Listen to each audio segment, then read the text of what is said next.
আসসালামু সভাপতি দেন না বন্ধুরা খাইকে নিয়ে কথা দেন না। না সভাপতি সাহেব আসলে মাদ্রাসায় ক্লাস চলে তো আর একটা ইমার্জেন্সি ক্লাস আছে এলে যেতেছি খেয়াল করি না। তুমি আপনি কি শুরু করছেন মিয়া? আবার কি শুরু করলাম? গত শুক্রবারে মিয়া কি ওয়াজ করেন মিয়া? উল্টা পাল্টা ওয়াজ কথা শুরু করছেন মিয়া? আজ তো শুক্রবারে তো ওয়াজ করে কোন হাদিস থেকে করে কি এর কোরআন হাদিস থেকে করেন মিয়া?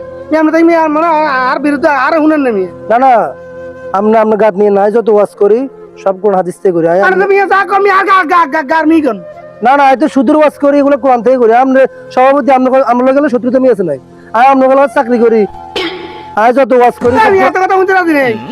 চাকরি করি মিয়া চাকরি বাকরি করার ইচ্ছে না মিয়া? জি আছে তো।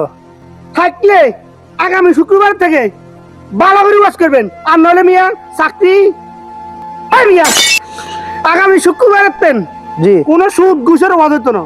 আমরা ওয়াজ করতে পারবো আঙ্গমি চাই নইলে আমরা চাকরি নাই কিরবেন আগে আমরা ভালো করে বুঝেন। ঠিক আছে হাজি সাহেব আসসালামু আলাইকুম। ওয়ালাইকুম আসসালাম। আল্লাহ কি সমাজ আইলো মসজিদের নিম করে শুক্রবারে বসে কোন হাদিসে ওয়াজ করতে দিতেন না। ওয়াজ যদি করি তাহলে আমার চাকরি নাই। আমি যদি সুদের কথা কই আমার চাকরি নাই।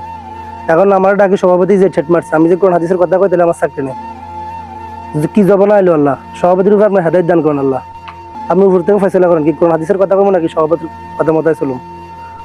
কি জবান আইলো আল্লাহ আমিন।